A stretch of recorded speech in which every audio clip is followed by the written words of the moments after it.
6ના ભારતીય જનતા પાર્ટીના કાર્યાલયના ઉદ્ઘાટન પ્રસંગે ઉપસ્થિત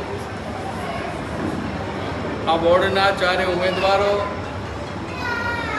બેન શ્રી ગાયત્રીબા, બેન શ્રી દક્ષાબેન, ભાઈ શ્રી રવિભાઈ, ભાઈ શ્રી વસીમભાઈ,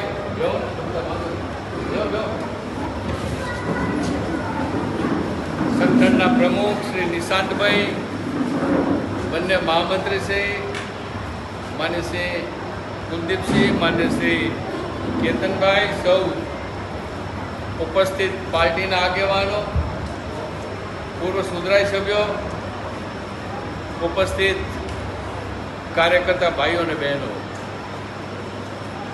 ધ્રાંગધ્રા નગરપાલિકાની ચૂંટણી એ 36માંથી 14 જેટલી સીટો તો આપણે બિનહરીફ પ્રાપ્ત કરી છે. ભારતીય જનતા પાર્ટીનો એમાં વિજય પ્રાપ્ત કર્યો. વોર્ડ નંબર 6 એ વર્ષોથી ભારતીય જનતા પાર્ટીનો ગઢ રહેલો છે અને Bharatiya Janata party ward number 6માં અનેકવિધ પ્રકારના વિકાસના કામો કર્યા છે. બધા જ સમાજ એ ભારતીય જનતા પાર્ટી ઉપર વિવિધ તબક્કે નગરપાલિકા હોય, વિધાનસભા હોય, લોકસભા હોય એ ભાજપનો વિશ્વાસ પ્રાપ્ત કરાવ્યો છે અને એવા સ્વરૂપમાં જ્યારે આ 6 નંબર વોર્ડની ચૂંટણી આવી છે ત્યારે એ ચૂંટણીમાં ચારેય ઉમેદવારો જીતવા માટે તો મક્કમતા ધરાવે છે, પરંતુ આપણો આશય છે કે સામે ઉભેલા ઉમેદવારોની ડિપોઝિટ જપ્ત થાય એ પ્રકારનો વિજય એ ચારે કમળને મત આપીને આપણે અપાવવાનો છે. ભારતીય જનતા પાર્ટીને વિજય અપાવવાનો અને આ માટે થઈને આજે આ કાર્યાલયનું ઉદ્ઘાટન થયું છે. અહીંયાથી લગભગ મોટા ભાગના તમામના નામ બોલી શકું એ પ્રકારના સૌ આગેવાનો અહીંયા ઉપસ્થિત છે. ત્યારે આપણું સૌનું એ કાર્ય છે કે આ ચૂંટણીમાં મતદાન એ સૌથી મહત્વનું છે. 26 તારીખે સવારથી સાંજ સુધીના મતદાનના સમય રહેવાનો છે, પણ ગરમીના દિવસો છે અને એ ગરમીના દિવસોમાં આપણે આપણું મતદાન 11 વાગ્યા સુધીમાં સંપૂર્ણપણે પૂર્ણ કરવું છે અને સામેના ઉમેદવારો મેદાન છોડીને જતા રહે એ પ્રકારનું તાકાત સાથેનું મતદાન આપણે સૌએ કરવાનું છે. કોઈ એક વ્યક્તિની જવાબદારી ક્યારે હોતી નથી અને એટલા માટે બધા જ આપણા કાર્યકર્તાઓ, બધા જ આપણા આગેવાનો પોતે જાતે શું કરી શકે એનો વિચાર કરીને પોતપોતાના વિસ્તારમાં, પોતપોતાના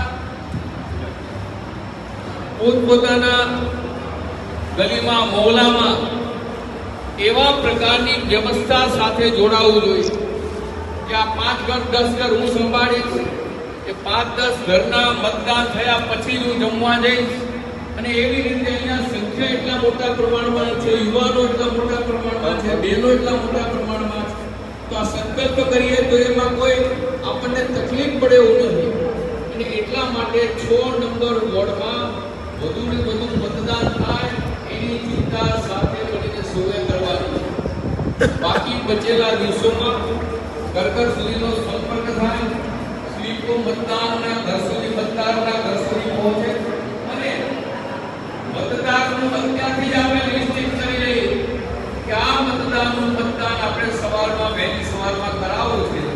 એ દિશાનો પ્રયત્ન સૌએ સાથે મળીને કરવાનો છે. ગુજરાતમાં, દેશમાં ભારતીય જનતા પાર્ટીની સરકારોએ બધા જ સમાજલક્ષી અનેકવિધ પ્રકારના વિકાસના કાર્યો હાથ ધર્યા છે. કોઈ પણ સમાજ એવું કહી શકે એમ નથી કે અમારા માટે વિકાસના કાર્યો થયા નથી. બધા જ સમાજના ઘરના ઉંબરા સુધી આ કાર્ય આપણે પહોંચાડ્યા છે. ત્યારે આપણી સૌની ફરજ છે કે 36 સીટોમાં વોર્ડ નંબર 6ના ચારે કમળો ચૂંટાઈને જાય અને અહીંયાથી જે પ્રકારનું ઝુમખું બન્યું છે 4 સમાજનું, એ ચારે 4 સમાજની સાથે અન્ય સમાજો જોડાય એ પ્રકારનો પ્રયત્ન આપણે સૌએ સાથે મળીને કરવાનો છે. વિશેષ વાત મારે કરવી નથી, કારણ કે તમે બધા વર્ષોથી અહીંયા આ મતદાનમાં આ વિસ્તારમાં જોડાયેલા છે. 1983માં પહેલી ચૂંટણી હું આ વોર્ડમાંથી લડ્યો. કેટલા વર્ષ થઈ ગયા તમે બધા વિચાર કરો. આમાંથી કેટલાયનો જન્મય નહીં હોય ત્યારે નગરપાલિકાની ચૂંટણી હું લડ્યો છું. આ છોટુભાઈ બધા અમારી સાથે હતા. એ પ્રકારની ચૂંટણીમાં પણ તમે બધા જ્યારે સાથ અને સહકાર આપ્યો છે ત્યારે અત્યારે તો નગરપાલિકા ભારતીય જનતા પાર્ટીની 100% બનવાની છે. એમાં કોઈ મિનમેક નથી.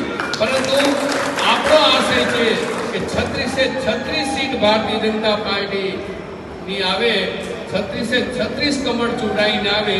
એ દિશાના પ્રયત્નોમાં તમારા બધાનો સાથ અને સહકાર મળે. આ વિસ્તાર સિવાય પણ આજુબાજુના વોર્ડમાં જ્યાં પણ આપણા ઓળખીતા રહેતા હોય, મિત્રો રહેતા હોય, સંબંધી રહેતા હોય, એમને પણ જાણ કરીને ભારતીય જનતા પાર્ટીને વિજય અપાવવા માટે, કમળને મત અપાવવા માટે આપણો આશય છે કે સામે ઉભેલા લોકો ગમે તેને ઊભા કરી દીધા છે. એ ઉભેલા લોકોને ભાઈ ઊભા કરીને બહાર ગામ લઈ ગયા. હવે એ ઊભા કરેલા લોકોની ડિપોઝિટ એક વખત જપ્ત થાય તો ધાંગધ્રા શહેરમાં એમને ખબર પડે કે ભારતીય જનતા પાર્ટી વિકાસને વરાયેલી પાર્ટી છે.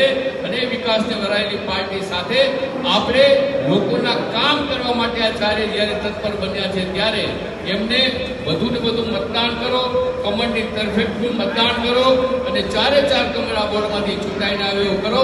તમારા ગમે ત્યારે ગમે તે પ્રકારના કામ હશે એ ચારે તમને જવાબદાર રહેવાના છે. એની હું તમને બધાને ખાતરી આપું છું. અને હું પણ ક્યારે પણ તમને જે કંઈ કોઈ પણ પ્રકારના કામ હશે તો અહીંયા બેઠા છે તમામ ભાજપના આગેવાનો તમારા કામમાં હંમેશા મદદરૂપ રહેવાના છે. આપણે સૌએ સાથે મળીને ધાંગધ્રા શહેરનો વિકાસ કરવો છે. ધાંગધ્રા શહેરને સ્વચ્છ, સુંદર, રળિયામણું બનાવવું છે. અને એ બનાવવા માટે જે ખૂટતું હોય એ કાર્ય પૂર્ણ કરવા માટે નગરપાલિકાના મિત્રો ચોક્કસપણે આગળ આવશે. પુનઃ ચારે કમળા બોર્ડમાંથી ચૂંટાઈને જાય એની જવાબદારી આજથી જ બધા સ્વીકાર કરે અને એ જવાબદારી માટે જે કંઈ કાર્ય કરવું પડે એ કાર્યમાં જોડાય એવી સૌને વિનંતી. સૌનો આભાર. ભારત માતા કી જય.